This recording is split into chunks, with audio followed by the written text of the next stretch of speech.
கர்த்தருக்குள் மிகவும் அன்பான சகோதர சகோதரிகளே, இந்த அருமையான நாளிலும் ஜாய் டிவியின் வழியாக உங்களை சந்திப்பதிலே நான் பெருமகிழ்ச்சி அடைகிறேன். பிரியமானவர்களே, இந்த நாளிலும் கூட நாம் வேதத்தை வாசிக்கலாம் வாங்க என்ற தொடரிலிருந்து சில காரியங்கள் இந்த நாளிலே நாம் பார்க்க போகிறோம். பிரியமானவர்களே, நாம் இப்பொழுது 1 ராஜாக்கள் புத்தகத்தை நாம் பார்த்து கொண்டு வருகிறோம். 1 ராஜாக்கள் புத்தகத்தை கூட நாம் இரு பெரும் பிரிவுகளாக பிரிக்கலாம் என்று சொன்னேன். ஒன்று ஐக்கிய அரசு, இரண்டாவது பிளவுற்ற அரசு. ஐக்கிய அரசை நாம் பார்த்து கொண்டிருக்கிறோம். பிளவுற்ற அரசை நாம் சீக்கிரமாக பார்க்க போகிறோம். பிரியமானவர்களே, முதலாவது ஐக்கிய அரசு அதிகாரம் 1 11 அதிகாரங்களை உடையதாக இருக்கிறது. 1 ராஜாக்கள் அதிகாரம் 1 11 அதிகாரங்களை உடையதாக 11 அதிகாரங்கள் உடையதாக இருக்கிறது. பிளவுற்ற அரசு பற்றி நாம் பார்க்க வேண்டும் என்றால் அதிகாரம் 12 22 வரைக்கும் நாம் பார்க்கலாம். பிரியமானவர்களே, ஐக்கிய அரசினுடைய 3 பிரிவுகளும் அதன் உட்பிரிவுகளும் பார்த்து கொண்டு வருகிறோம். முதல் பெரும் பிரிவாகி ஐக்கிய அரசு. ஐக்கிய அரசு என்பது என்னவென்றால், அதாவது யூதாவும் இஸ்ரவேலும் தனித்தனி நாடாக பிரியாமல் இருந்த பொழுது யூதாவும் இஸ்ரவேலும் சேர்ந்திருந்த நாடை தான் நாம் ஐக்கிய அரசு என்று நாம் அழைக்கிறோம். பிரியமானவர்களே, ஐக்கிய அரசின் 3 பிரிவுகளை பார்த்தீங்கன்னா, ஒன்று சாலமோன் அரசராக நியமனம் செய்தல், அதை நாம் பார்த்து விட்டோம். இரண்டாவதாக சாலமோன் அரசராக இருந்த உயர்வான காரியங்கள், புகழ் எல்லாவற்றையும் நாம் பார்த்து விட்டோம். மூன்றாவதாக சாலமோன் அரசராக சரிவு என்ற பகுதியை நாம் பார்த்து கொண்டிருக்கிறோம். பிரியமானவர்களே, இந்த சாலமோன் அரசராக சரிவு என்ற பகுதியிலே பிரியமானவர்களே, இன்றைய நாளிலும் கூட அதை A, B, C என்று 3 பிரிவுகளாக பிரிக்கலாம். பிரியமானவர்களே, அதை நான் முன்னாடி சொல்லியிருக்கிறேன். அதில் முதல் பிரிவாகிய A, அதாவது என்னவென்றால், தேவனுடைய உடன்படிக்கைக்கு கீழ்ப்படியாமல் போன சாலமன், அவரை பற்றி பிரிவு ஏல பார்க்கிறோம். இது பெரும் பிரிவோட, இந்த பிரிவோட பேர் என்னது? சாலமன் ராஜாவின் சரிவு. அவர் ராஜாவாக இருந்து பாவம் செய்ததுனாலே அவருடைய வாழ்க்கையிலே சரிவு ஏற்படுகிறது. அதைத்தான் நம்ம பார்க்க போகிறோம். A பகுதியில் பார்க்கிற பொழுது தேவனுடைய உடன்படிக்கைக்கு கீழ்ப்படியாமல் போன சாலமோன். இதை 11வது அதிகாரத்திலே 1 வரைக்கும் வாசிக்கலாம். பிரியமானவர்களே, இதுல சிறு பிரிவுகள் என்னென்ன சொன்னேன்னா, இவர் அந்நிய பெண்களை திருமணம் செய்தார். அதை நம்ம போன வீடியோல தான் நீங்க பார்த்திருப்பீங்க. அந்நிய பெண்களை திருமணம் செய்தல். இரண்டாவது விக்கிரகங்களை வணங்குதல். இப்படியாக தேவனுடைய உடன்படிக்கைக்கு சாலமன் கீழ்ப்படியாமல் போய்விட்டார். பிரியமானவர்களே, இந்த சூழ்நிலையிலே என்ன நடக்கிறது என்றால், தேவன் இது குறித்து எப்படி அவர் ரியாக்ட் பண்றாரு. இது தேவனோடு உடன்படிக்கை சாலமன் பண்ணின பொழுது அப்பொழுது கீழ்ப்படியாமல் போய்விட்டார். உடனே ஆண்டவருடைய இது என்ன நடக்குது, அல்லது இரண்டாவது B என்னவென்றால், தேவனுடைய உடன்படிக்கைக்கு கீழ்ப்படியாமல் போனதா சாலமனுடைய முடிவு. இதைத்தான் நம்ம இந்த B பார்க்கிறோம். இந்த B பிரிவில் பிரியமானவர்களே, சாலமோன் தேவனுடன் உள்ள உடன்படிக்கை உடைத்து விட்டார். இப்படி அவர் உடைத்ததினாலே பிரியமானவர்களே, தேவனுக்கு ரொம்ப கோபம் வருகிறது. தேவன் அவருக்கு தரிசனமாகிறார். அது பார்க்கிறோம். மூன்றாவது தேவனுடைய இரக்கம். இந்த 3 சிறு பிரிவுகளையும் சாலமோன் தேவனுடன் உள்ள உடன்படிக்கை உடைத்ததினாலே ஏற்பட்ட விளைவுகளை நாம் இப்பொழுது பார்க்க போகிறோம். பிரியமானவர்களே, எல்லாரும் உங்களுடைய வேத புத்தகத்தை எடுத்துக்கொள்ளுங்கள், நோட்டு புத்தகத்தை எடுத்துக்கொள்ளுங்கள், பேனாவையும் எடுத்துக்கொள்ளுங்கள். சரிங்க பிரியமானவர்களே, தேவனின் தரிசனம் 11வது அதிகாரம் 9, 10 வசனங்கள். ஆகையால் இஸ்ரவேலின் தேவனாகிய கர்த்தர் சாலமோனுக்கு 2 விசை தரிசனமாகி, அந்நிய தேவர்களை பின்பற்ற வேண்டாம் என்று கட்டளையிட்டிருந்தும் அவன் கர்த்தரை விட்டு தன் இருதயத்தை திருப்பி அவர் கற்பித்ததை கை கொள்ளாமல் போனதினால் கர்த்தர் அவன் மேல் கோபமானார். பாருங்க பிரியமானவர்களே, இவன் உங்களுக்கு சாலமோன் பற்றி தெரியும். சாலமோன் முதலிலே மிகவும் நல்லவராக இருந்தார். அவர் கர்த்தருக்காக பலிகளை செலுத்தினார், கர்த்தருக்கு ஆலயத்தை கட்டினார், மிகவும் அறிவுள்ளவராக இருந்தார். பல காரியங்களையும், நீதிமொழிகள் இதெல்லாம் அவர் எழுதினது, பிரசங்கி இதெல்லாம் அவர் எழுதின புத்தகங்கள். இவ்வளவு அருமையான ஒரு தேவனுடைய மனுஷன் வீழ்ச்சிக்குள்ளே ஆக முடியும். பிரியமானவர்கள், எப்படி? இந்த பெண்களினால் தான் பிரியமானவர்கள். அந்நிய பெண்களை, கர்த்தரை அறியாத பெண்களை அவன் அநேக பெண்களை திருமணம் செய்ததினாலே அவனுடைய வாழ்க்கையிலே வீழ்ச்சி உண்டானது. அவன் அரசராக இருக்கிற பொழுது அந்த அரசாங்கத்திலிருந்து என்ன உண்டானது? வீழ்ச்சி உண்டானது. அதேதான் இந்த நாளிலே நாம் பார்க்க போகிறோம். பிரியமானவர்களே, சரிங்க. கடைசியில் அவனுடைய மீறுதல் பற்றி நான் வாசிக்கிறேன். 11ஆம் அதிகாரம் 8வது வசனம். இப்படி தங்கள் தேவர்களுக்கு தூபம் காட்டி பலியிடுகிற அந்நிய ஜாதியாரான தன் ஸ்திரீகள் எல்லாருக்காகவும் செய்தான். என்ன செய்தான்? 7வது வசனம். அப்பொழுது சாலமன் எருசலேமுக்கு எதிரான மலையிலே மோவாபியரின் அருவருப்பாகிய காமோசுக்கும் அம்மோன் புத்திரரின் அருவருப்பாகிய மோலோவுக்கும் மேடையை கட்டினான். இப்படி தங்கள் தேவர்களுக்கு தூபம் காட்டி பலியிடுகிற அந்நிய ஜாதியாரான தன் ஸ்திரீகள் எல்லாருக்கும் செய்தான். ஆகையால் இஸ்ரவேலின் தேவனாகிய கர்த்தர் சாலமோனுக்கு 2 விசை தரிசனமாகி அந்நிய தேவர்களை பின்பற்ற வேண்டாம் என்று நான் கட்டளையிட்டிருந்தும் அவன் கர்த்தரை விட்டு தன் இருதயத்தை திருப்பி அவர் கற்பித்ததை கை கொள்ளாமல் போனதினால் கர்த்தர் அவன் மேல் கோபமானார். சரிங்க பிரியமானவர்களே, இது கர்த்தர் அவன் கீழ்ப்படியாமல் போய்விட்டான். கர்த்தர் அவன் மீது என்ன செய்தார்? கோபமானார். கோபமானவனே அவர் என்ன சொல்கிறார்? உடன்படிக்கையை அவர் இப்படிலாம் உடன்படிக்கை செய்யலன்னு சொல்லிட்டு கர்த்தர் சாலமோனுக்கு தரிசனமாகிறார். பாவம் செய்துட்டா இவன் எப்படியோ போன்னு விடாம அவருக்கு தரிசனமாகி 2 விசை தரிசனமாகி கண்டிக்கிறாரு. என்ன சொல்றாரு? ஆகையால் கர்த்தர் சாலமோனை நோக்கி, நான் உனக்கு கட்டளையிட்ட என் உடன்படிக்கையும் என் கட்டளையும் நீ கை கொள்ளாமற் போய் இந்த காரியத்தை செய்தபடி நான் ராஜ்யபாரத்தை உன்னிடத்திலிருந்து பிடுங்கி அதை உன் ஊழியக்காரனுக்கு கொடுப்பேன். அப்படி தாவீதுக்கு அப்புறம் சாலமோன் அப்படி வரிசையாக வர வேண்டியது என்ன ஆகுதுன்னா, சாலமோனுக்கு அப்புறம் உன்னுடைய மகனுக்கு அப்புறமாக இந்த ராஜ்யபாரம் முழு பிடுங்கப்பட்டு சாலமோன்ட்ட இருக்கும் பொழுதே அது என்னது ஆண்டவர் சொல்லிட்டாரு, இது யார்கிட்ட போகுது? உன்னுடைய ஊழியக்காரனுக்கு போகுதுன்னு. அப்போ இந்த காரியங்கள் ஊழியக்காரனுக்கு அது போக போகுதுன்னு சொன்னார். அதுபடியே நடக்குது பிரியமானவர்களே. 12வது வசனம், ஆகிலும் உன் தகப்பனாகிய தாவீது நிமித்தம் நான் அதை உன் செய்வதில்லை, உன் குமாரனுடைய கையில் நின்று அதை பிடுங்குவேன். ஆனாலும் ராஜ்யம் முழுவதையும் நான் பிடுங்காமல் என் தாசனாகிய தாவீது நிமித்தமும் நான் தெரிந்து கொண்ட எருசலேமின் நிமித்தமும் ஒரு கோத்திரத்தை நான் உன் குமாரனுக்கு கொடுப்பேன் என்றார். பிரியமானவர்களே, இங்க பாருங்க, தேவனுடைய கோபத்தை நம்ம பார்க்கிறோம்.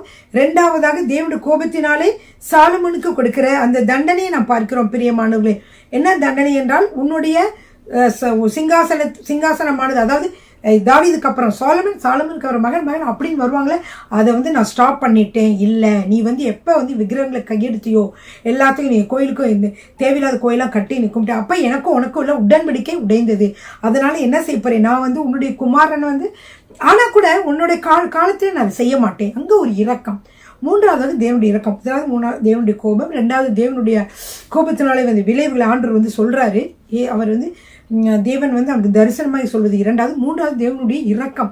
அவர் இரக்கம் உள்ளவர் பிரியமானவர்கள். அவ்வளோ அவன் செய்திருந்தோம். இரக்கத்தோடு கூட அவர் சொல்லுகிறதை பாருங்க. நான் என்ன செய்யறேன்? நீ என் கட்டளைகளையே கை கொள்ளாமல் போய் இந்த காரியத்தை செய்தபடியால் ராஜ்யபாரத்தை உன்னிடத்திலிருந்து பிடுங்கி அதை உன் ஊழியக்காரனுக்கு கொடுப்பேன். இது ஒரு தண்டனை. அதுக்கப்புறம் கொஞ்சம் இரக்கம் பாராட்டுறாரு. என்ன சொல்றாரு? ஆகிலும் உன் தகப்பனாகிய தாவீது நிமித்தம் அதை நான் உன் நாட்களில் செய்வதில்லை, உன் குமாரனுடைய கையில் நின்று அதை பிடுங்குவேன் அப்படின்னு சொல்றாரு. அதுக்கப்புறம் என்ன சொல்றாரு? அதை கூட நான் முழுசு நான் பிடுங்க மாட்டேன். அவ்வளவாக அவர் தாவீதை நேசிக்கிறார். பிரியமானவர்களே, கர்த்தருக்கு உண்மையாக ஒரு மனிதன் இருக்கிறான் என்றால் அவனை கர்த்தர் எப்படி இருக்கிறார்? மிகவும் நேசிக்கிறார். பிரியமானவர்களே, ஹல்லேலூயா. அதனால்தான் கர்த்தர் பார்த்தீங்கன்னா தாவீது எப்போ பார்த்தாலும் அவர் நினைவு கூறுகிறார். பாருங்க, இப்போ பாருங்க, இதில் கூட சொல்றாரு பாருங்க, ஆகிலும் ராஜ்யம் முழுவதையும் நான் பிடுங்காமல் என் தாசனாகிய தாவீது நிமித்தமும் நான் தெரிந்து கொண்ட எருசலேமின் நிமித்தமும் ஒரு கோத்திரத்தை நான் உன் குமாரனுக்கு கொடுப்பேன் என்றார். அப்புறம் என்ன சொல்றாரு? இவங்க யூதா கோத்திரத்தை சேர்ந்தவங்களா இருக்காங்க. இப்போ அவர் என்ன சொல்றாருன்னா, இந்த இடத்துல 12 கோத்திரத்துல 10 கோத்திரத்தை எடுத்து நான் உன் ஊழியக்காரன் கொடுக்க போறேன். அதை கூட உன்னுடைய மகன் காலத்தில் செய்ய போறேன். அது கூட முழு ராஜ்யத்தையும் இது பண்ணாம அதில் ஒரு பாகத்தை அவனுக்காக வச்சுட்டு மிச்சம் இருக்கிற 10 பாகத்தை தான் நான் என்ன செய்ய போறேன்? இந்த ஊழியக்காரனுக்கு கொடுக்க போயிறேன் என்று ஆண்டவர் சொல்லுகிறார். பிரியமானவர்களே, மிகவும் அன்பான தேவன். இந்த வார்த்தைகளிலிருந்து கர்த்தரை பற்றி நம்ம அறிந்து கொள்ளலாம். சரிங்க, இப்போ அடுத்ததாக என்ன செய்ய போயிடும்? அடுத்த பகுதியை நம்ம பார்க்க போயிடும். இப்போ என்ன பகுதியை நம்ம பார்த்தோம் என்றால், சாலமோன் ராஜாவினுடைய சரிவு 11வது அதிகாரம். அதுல பிரிவில் தேவனுடைய உடன்படிக்கைக்கு கீழ்ப்படியாமல் போன தாவீதை பற்றி சொன்னேன். எப்படி கீழ்ப்படியாமல் போன, என்ன விஷயத்துல கீழ்ப்படியாமல் போனான்? பல இன மக்களே அவன் என்ன பல தேசத்து பெண்களை திருமணம் புரிந்தான். 2வதாக விக்கிரகங்களை வணங்கினான். அதற்கு கோயிலாம் கட்டாங்க. அதான் 2 காரியம். 3ஆம் அதில் அடுத்த பகுதியாக பிரிவில் என்ன பார்த்தோம்னா, சாலமோன் தேவனுடன் உள்ள உடன்படிக்கையை கீழ்ப்படியாமல் போனதுனால விளைவு என்னவென்றால் தேவனுடைய கோபம் பார்க்கலாம். தேவனுடைய உடன்படிக்கை 2 தரம் தரிசனமாகி சொல்லி அவர் கீழ்ப்படியில் என்ன செஞ்சார்? உடன்படிக்கை அவனிடமிருந்து அவர் என்ன செய்கிறார்? முறிக்கிறார். அவர் சொல்கிறார், உன்னோட குடும்பத்திலேருந்து இந்த மாதிரி நான் ஸ்டாப் பண்ண போகிறேன் அப்படின்னு சொல்லி முடிச்சார். சரி, இப்போ நம்ம சி பிரிவை நம்ம பார்க்க போகிறோம். சி பிரிவு என்ன? சி பிரிவு பிரியமானவர்கள் என்னவென்றால் தேவனின் கட்டளை. சரி, தேவனின் தண்டனை. இப்போ சாலமோனுக்கு தேவன் வந்து தண்டனை கொடுக்கிறான்னு சொல்ல எந்தெந்த விதத்தில் தண்டனை கொடுக்கிறார்? பகைவர்கள் எழுப்பப்படுகிறார்கள், பகைவர்கள் எழுப்பப்படுதல். பிரியமானவர்களே, இது தேவன் தண்டனை என்று நம்ம சொன்னாலும் தேவன் பகைவர்கள் எழுப்பி போய் நீங்கள் இது பண்ணுங்க அப்படி அந்த மாதிரி போட்டிருந்தாலும் உண்மையில் அந்த மாதிரி இல்லை. என்னன்னா, சாலமன் கர்த்தருக்கு விரோதமான பாவத்தை செய்ததினாலே அவனுடைய வாழ்க்கையில பிசாசு நுழைந்து அவனுடைய ராஜ்யத்தையும் அவனுடைய குடும்பத்தையும் சீர்குலைய வைப்பதற்கான வாசலை, வழியை, கதவை சாலமன் திறந்து விட்டான். பிரியமானவர்களே, இவ்வளவு நாள் பாதுகாப்புக்குள்ளே இருந்த இந்த சாலமன் இப்பொழுது மட்டும் ஏனென்றால் அவனே என்ன செய்து விட்டான்? அவனுடைய வீழ்ச்சிக்கு வாசலும் கதவு திறக்கப்பட்டது. சரிங்க பிரியமானவர்கள், எல்லாரும் எடுத்துக்கொள்ளுங்கள்.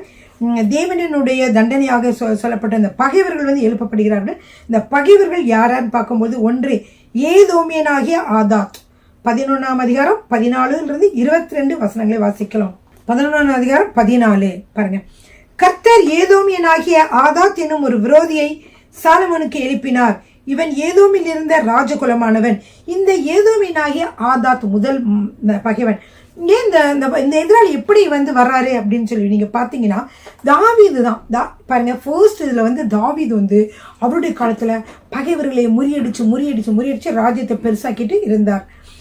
சாலமன் காலத்துல என்னது, எந்த சண்டையும் இல்லை, நிம்மதியா நிறைய பகைவர்கள் எதுவுமே இல்லை, எல்லாத்தையும் தாவீது ஒழிச்சிட்டார்ல, அமைதியாக இருந்து சாலமன் அரசாட்சி செய்தான் பார்த்தோம். இப்ப பிரியமானது, கர்த்தர் ஏதோமியனாகிய ஆதாத் எனும் ஒரு விரோதி சாலமோனுக்கு எழுப்பினார். இவன் ஏதோமில் இருந்த குலமானவன். இவன் யார் என்றால், தாவீது ஏதோம் என்ற நாட்டில் இருந்தார். அப்ப ஏதோமில் இருக்கும் பொழுது படைத்தலைவனாகிய யோவாப் ஏதோமில் உள்ள ஆண்களை எல்லாம் சங்கரித்து வெட்டுண்டவர்களை அடக்கம் பண்ண போனான். அவர்கள் எல்லாம் சங்கரிக்கும் அளவும் 6 மாதம் சங்கரிக்கும் அளவும் தானும் இஸ்ரவேல் அனைத்தும் அங்கே 6 மாதம் இருக்கும் பொழுது ஆதாதும் அவனோடு கூட அவன் தகப்பனுடைய ஊழியக்காரர்கள் சில ஏதோமியரும் எகிப்திற்கு போக ஓடி போனார்கள். ஆதாத் அப்பொழுது ஒரு சிறு பிள்ளையா இருந்தான். இப்ப இந்த என்ன நாடு?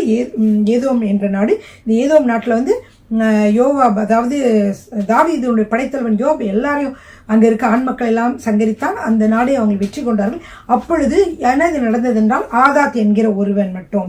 அவன் யார் என்றால், அவன் ஆதாத் யாருன்னா ஒரு ராஜகுலமானவன். இந்த ஆதாத் ராஜகுலமானவன் என்ன செஞ்சானா, அவனை சிறு பிளக்கும் பொழுது அவனுடைய அப்பாவுடைய ஊழியக்காரர்கள் எல்லாம், அப்பா ஒருவேளை போர்ல இறந்திருப்பார் நினைக்கிறேன், அப்பாவுடைய ஊழியக்காரர்களை எல்லாரும் என்ன செஞ்சாங்கன்னா, சில பேர் தெரியாம இவனை மட்டும் கூட்டிட்டு எகிப்து தேசத்துக்கு போனாங்க. எல்லா கதையில கேள்விப்பட்டிருக்கீங்களா? ஒரு ராஜாவுடைய பிள்ளைங்களாம் நைஸா கொண்டு போய் வேற நாட்டுல போய் இருப்பாங்க. இருந்து அப்புறம் அந்த பகைவர் இறந்தாலும் திருப்பியும் போய் அதுக்கு அவங்க அந்த நாட்டை கைப்பற்றணும் அல்லது சண்டை போடணும் அப்படின்னு நினைப்பாங்கல்ல. அதே மாதிரி தான் இங்கேயும் நடக்குது. அடுத்ததான் என்ன நடக்குதுன்னா, ஆதாதும் அவனோட கூட அவன் தகப்பனுடைய ஊழியக்காரர்கள் சில ஏதோமியரும் எகிப்திற்கு போக ஓடி போனார்கள். ஆதாத் அப்பொழுது ஒரு சிறு பிள்ளையா இருந்தான். அப்புறம் கொஞ்ச நாள் கழிச்சு என்ன பண்றாங்கன்னா, இவன் ஒரு மீதியானியர். அவர்கள் மீதியானிலிருந்து எழுந்து பாரானுக்கு சென்று பாரானிலே சில மனுஷரை கூட்டிக் கொண்டு எகிப்திற்கு பார்வோன் என்னும் எகிப்தின் ராஜாவினிடத்திற்கு போனான். அவன் இவனுக்கு ஒரு வீடு கொடுத்து இவனுக்கு ஆகாரத்தை திட்டம் பண்ணி நிலத்தையும் கொடுத்தான். அதுக்கு பார்வோனின் கண்களில் மிகுந்த தயவு உண்டாயிருந்தது. சிறு பிள்ளையா இருந்தா அப்படி வளர்ந்து ஒரு இளைஞனானான். இப்பொழுது என்ன நடக்குதுன்னா, அந்த பார்வோன் இவன் குலத்திற்காரனாக இருந்தபடினாலே இவர் என்ன செய்யறார், பார்வோன் அவருடைய மனைவியுடைய சகோதரியை அவனுக்கு திருமணம் செய்து கொடுக்கிறார். அந்த பாத்தீங்கன்னா, அவன் ராஜஸ்திரியாகிய தாப்பெனேஸ் என்னும் தன் மனைவியின் சகோதரியை அவனுக்கு விவாகம் செய்து கொடுத்தான். தாப்பெனேஸின் சகோதரியாகிய இவள் அவனுக்கு கேனுபாத் என்னும் ஒரு குமாரனை பெற்றாள். அவனை தாப்பெனேஸ் பார்வோன் வீட்டிலே வளர்த்தாள். அப்படியே கேனுபாத் பார்வோனின் வீட்டில் அவனுடைய குமாருடன் இருந்தார்கள். இப்பொழுது என்ன நடக்கிறதுனா, தாவீது தன் பிதாக்களுடைய நித்திரையிழந்தான் என்றும் படைத்தலைவனும் என்னாச்சு, யோவாப் இறந்து போன என்றும் எகிப்திலே ஆதாத் கேள்விப்பட்ட பொழுது ஆதாத் என்ன சொல்றார், பார்வோனை நோக்கி, நான் என் சுயதேசத்துக்கு போக வேண்டும், எனக்கு என்ன செய்யுங்க, என்னை நீங்க அனுப்பிவிடுங்க, என் மனைவியும் சேர்த்து என்னை சேர்த்து அனுப்பிவிடுங்கன்னு சொல்றாங்க. அப்ப பார்வோன் சொல்றாரு, உனக்கு என்ன குறை இருக்குப்பா, உன்னை நல்லா தானே நீங்க இருக்க, எதுக்காக நீ அங்க போற உன் தேசத்துக்கு அப்படின்னு அவர் கேட்கிறாரு. அப்போ நானாலும் ஆகிலும் என்னை அனுப்பிவிட வேண்டிய, எனக்கு ஒரு குறை இல்லை, ஆனாலும் நீங்கள் என்னை அனுப்பிவிட வேண்டும் சொல்லிட்டு அவன் போகிறான். அவன் வந்து யாருக்கு எதிரியாக வரான்? இப்போது சாலமனுக்கு முதல் எதிரியாக வரான்.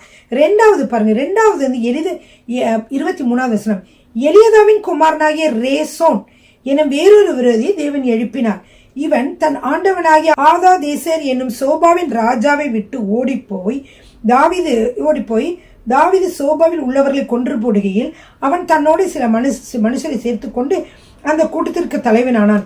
இவர்கள் தமஸ்குவுக்கு போய் அங்கே குடியிருந்து தமஸ்குவில் ஆண்டார்கள். சரியா? அப்போ அந்த ஆதாத் வந்து பொல்லாப்பு செய்ததும் அல்லாமல் ரோசோன் எருசலேமுடைய நாளெல்லாம் இஸ்ரவேலுக்கு விரோதியாகி, இந்த ரோசன் சொன்னேன் இல்லையா, அவர் யாருன்னா சோபா என்னும் சோபாவின் ராஜா. சரிங்களா? இப்போ தாவீது சோபையில் எல்லாம் கொண்டு போடுகிற பொழுது அவன் தன்னோடு சில மனுஷரை சேர்த்துக்கொண்டு அந்த கூட்டத்திற்கு தலைவனானார். அவர்கள் தமஸ்குவில் போய் அங்கே குடியிருந்து தமஸ்குவில் ஆண்டார்கள். ஆதாத் வந்து தெரியும் உங்களுக்கு யாருன்னு, முதல் எதிரி பேர் தான் ஆதாத் பொல்லாப்பு செய்ததும் அல்லாமல் ரேசோன் சாலமோனுடைய நாளெல்லாம் இஸ்ரவேலுக்கு விரோதியாகி சீரியாவின் மேல் ராஜாவாக இருந்து இஸ்ரவேலை பகைத்தான். இந்த ரேசோன் என்கிறவன் என்ன செய்தான்னா சீரியா நாட்டிற்கு அரசனாக இருந்தான். அடுத்ததாக பார்த்தீங்கன்னா இவன் வந்து ரெண்டாவது ஒரு பகைஞன். மூன்றாவது ஒரு பகைஞன் யாருன்னு பாருங்க, 26வது வசனத்துல பாருங்க, சேரதா ஊரில் உள்ள எப்பிராயிம் மனுஷனாகிய நேபாத்தின் குமாரன் எரோபெயாம் என்னும் சாலமோனின் ஊழியக்காரனும் ராஜாவுக்கு விரோதமாக கையெடுத்தான். அவனுடைய தாய் செருவாள் என்னும் பேருள்ள விதவை. சரிங்க பிரியமானவர், இவர் இப்போ மூணாவது ஒரு விரோதி எழும்புறாரு.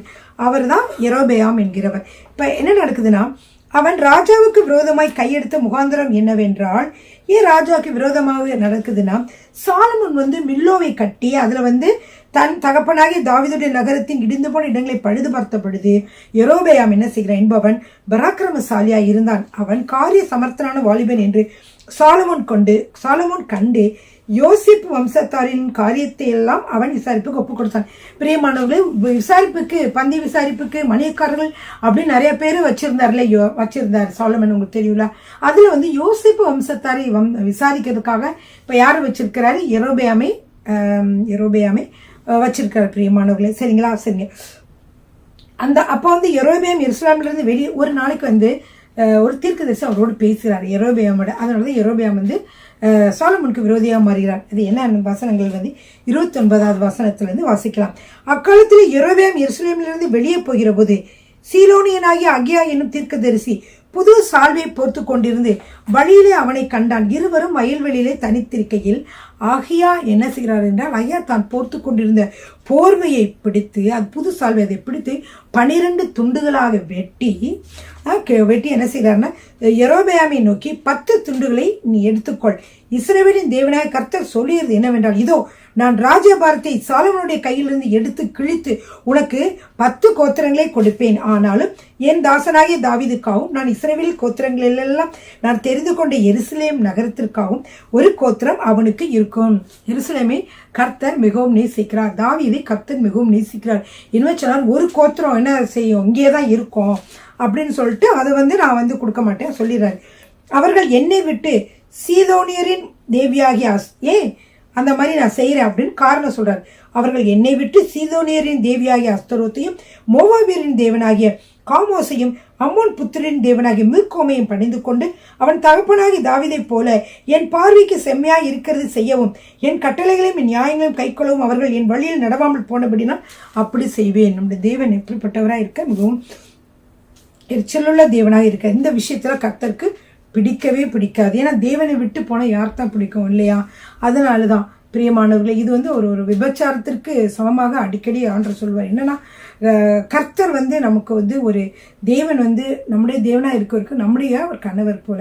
இப்படி நம்ம ஒரு கணவரோடய வாழ்கிறோம், பிற கணவர்களோட நம்ம மற்ற ஆட்களோட வாழ முடியாது. அது போலதான் நம்ம எப்படி ஒரு கணவரை நேசித்து அன்பாக நேசித்து அவரை நம்முடைய வாழ்க்கையில் எடுத்துக்கொள்கிறோமோ அது போல்தான் தேவனை நாம் நேசித்து அவருடைய கற்பனையை நம் சொந்தமாக நமக்காக அவர் எடுத்துக்கொள்ள வேண்டும். பிரியமானவர்களே, அதை விட்டு வேற காரியங்கள் செய்வது கர்த்தருக்கு மிகவும் அருவருப்பாக தோன்றுகிறது.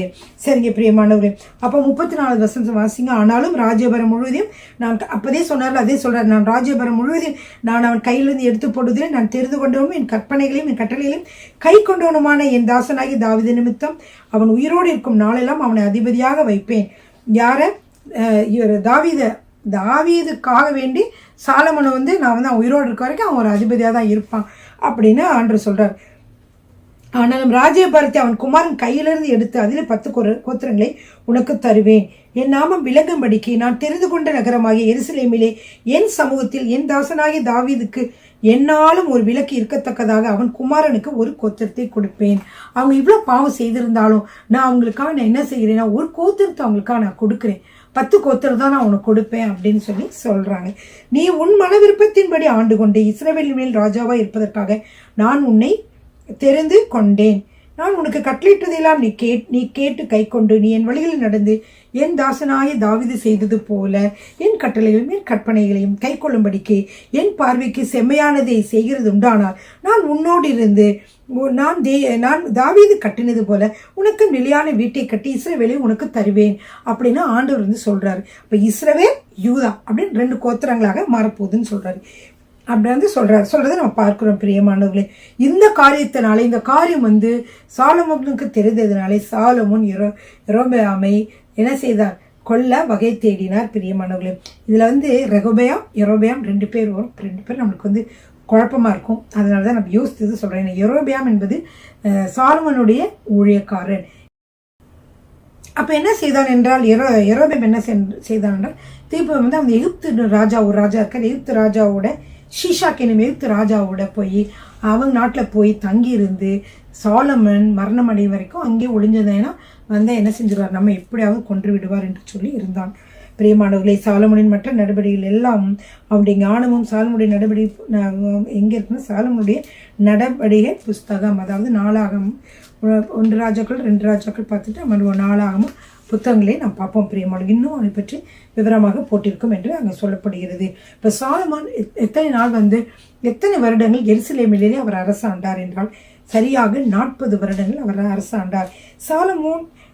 சாலமோன் தன் பிதாக்களுடைய நித்திரையடைந்து தன் தகப்பனாக தாவீது நகரத்தில் அடக்கம் பண்ணப்பட்டான். அவன் குமாரனாகிய ரெகொபெயாம் அவன் ஸ்தானத்தில் ராஜாவானான். பிரியமானவர்களே, நம்ம இப்ப பார்த்தோம். என்ன பார்த்தோம் என்றால் சுருக்கமாக சொல்கிறேன். சாலமோனுக்கு பகைவர்கள் எழுப்புகிறார். கர்த்தர் பகைவர்களை எழுப்புகிறார். முதல் யாரு? ஏதோமியனாகிய ஆதாத். அதை 11ஆம் அதிகாரம் 14வது வசனத்திலிருந்து 22வது வசனம் வரைக்கும் நீங்க பார்க்கலாம். 2வதாக ரேசோன், எலியாவின் குமாரன். இவன் ஒரு சீரியாவின் அரசன். இவனை பத்தி 11வது அதிகாரத்துல 23 முதல் 25 வசனங்களை வாசிக்கலாம். 3வதாக யெரொபெயாம். யெரொபெயாம் எப்படி ஏன் எழுப்பப்பட்டான் என்பது எல்லாவற்றையும் நீங்கள் 11வது அதிகாரத்துல 26வது வசனம் இருந்து 40 வசனங்களை பார்க்கலாம். 4வதாக சாலமோனுடைய மரணம். இது 11வது அதிகாரத்திலே 41வது வசனம் முதல் 43 வசனங்களை பார்க்கலாம். பிரியமானவர்களே, இப்படியாக நம்ம ஒரு முக்கியமான ஒரு காரியத்தை இந்த நாளிலே நாம் கற்றுக்கொண்டோம். எப்படி ஏன் சாலமோன் ஏன் யூதா நாடு இஸ்ரவேல் நாடு என்று 2ஆக பிரிந்தது என்று நாம் பார்க்கிற பொழுது இந்த காரியங்கள் தான். ஏன்னா சாலமோன் கர்த்தருக்கு உண்மையாக இல்லாதனாலே 10 கோத்திரங்களை எடுத்து அவருடைய ஊழியக்காரனாகிய யெரொபெயாமுக்கு கொடுக்கிறார். அடுத்தது ரெகொபெயாம் அடுத்து மன்னனாக வருகிறார். சரிங்க பிரியமானவர்களே, இந்த அருமையான வேளையிலும் கர்த்தர் இந்த 1 ராஜாக்கள் புத்தகத்தை நாம் படிக்க கர்த்தர் கிருபை தந்ததுக்காக கர்த்தருக்கு நன்றி செலுத்துகிறேன். பிரியமானவர்களே, உங்களுக்கு தெரியும், நீங்களும் எத்தனோ தடவை முயற்சி செய்திருப்பீர்கள். வேதத்தை படித்து முடிப்பது என்பது மிகவும் கடினமான காரியமாக இருக்கும். பதில அநேக நேரங்களில் விட்டிருப்பீர்கள். 10 நேரங்களில் ஏனோதானோ என்று நாம் வாசித்துக் கொண்டிருந்திருப்பீர்கள். ஆனால் நீங்கள் சரியான அந்த கருத்துக்களோடு கூட ஏன் நடந்தது, எது நடந்தது என்று சொல்லி நீங்கள் அழகாக நீங்கள் வாசிக்கிற பொழுது, கேட்கிற பொழுது அது உங்கள் மனதிலே பதிந்து கொள்ளும் பிரியமானவர்களே. சரிங்களா? இது ஒரு வேத பாடகமாக நான் நடத்தி கொண்டு வருகிறேன். இது ஆங்கிலத்திலே ஓல்ட் டெஸ்டமெண்ட் சர்வே என்று சொல்வார்கள். இது பைபிள் காலேஜில் கூடிய ஒரு பகுதி. பிரியமானவர்களே, நான் ரேமா பைபிள் காலேஜில் படிக்கிற பொழுது அதுக்கப்புறமாவே வேதத்தில் உள்ள ரகசியங்களை, இந்த வேத பாடத்தையும் நம்ம அநேக காரியங்களை நம்ம சொல்ல வேண்டும் என்று நான் நினைத்து கொண்டிருந்த பொழுது கர்த்தர் முதலாவது எனக்கு கொடுத்தது முதல்ல இந்த பைபிளை எல்லாரும் ரீட் பண்றதுக்கு உதவி செய்யணும். பைபிளை ரீட் பண்ணி அதனுடைய காரியங்கள் எல்லாம் சொல்லு முதல்ல அப்படின்னு சொல்லியிருந்தார். அது 1 வருடங்கள் 2 வருடங்கள் ஆகி கொண்டிருக்கு. இருந்தாலும் நான் நான் வந்து விடாமுயற்சியாக செய்ய கர்த்தர் உதவி செய்திருக்கிறார். அதற்காக கர்த்தருக்கு நான் நன்றி செலுத்துகிறேன். நீங்கள் வந்து அப்படி ஆதியாமத்திலிருந்து நான் வந்து சொல்லியிருக்கேன். நீங்கள் பார்க்க வேண்டும் என்றால் நீங்கள் வந்து ஷீலா டேனியல் யூடியூப்லேயும் பார்க்கலாம். அதே போல் ஜாய் டிவி யூடியூப்லேயும் நீங்கள் இதை பார்த்து தெரிந்து கொள்ளலாம்.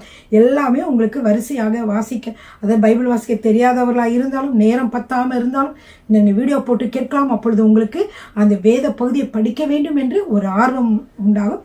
நிறைய முதியவர்கள் இதை பற்றி வசனங்களை நீங்கள் வந்து சும்மா இந்த வீடியோவில் இந்த செய்தியில் பார்க்கிற பொழுது உங்களுக்கு அந்த வேதத்தை படித்த நிறைவு மற்ற காரியங்களாக கிடைக்கும்.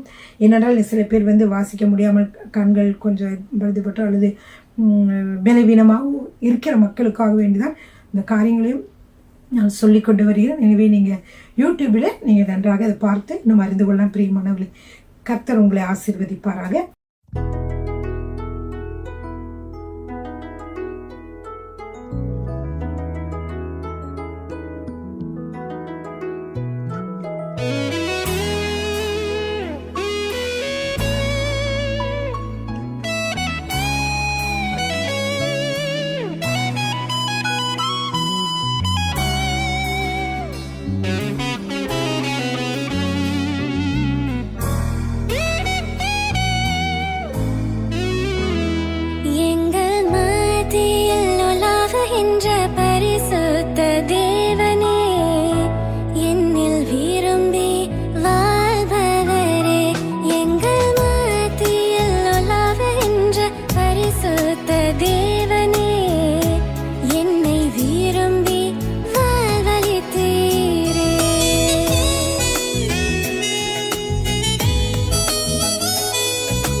பரிசுத்த தேவனே என்னில் விரும்பி வாழ்பவரே.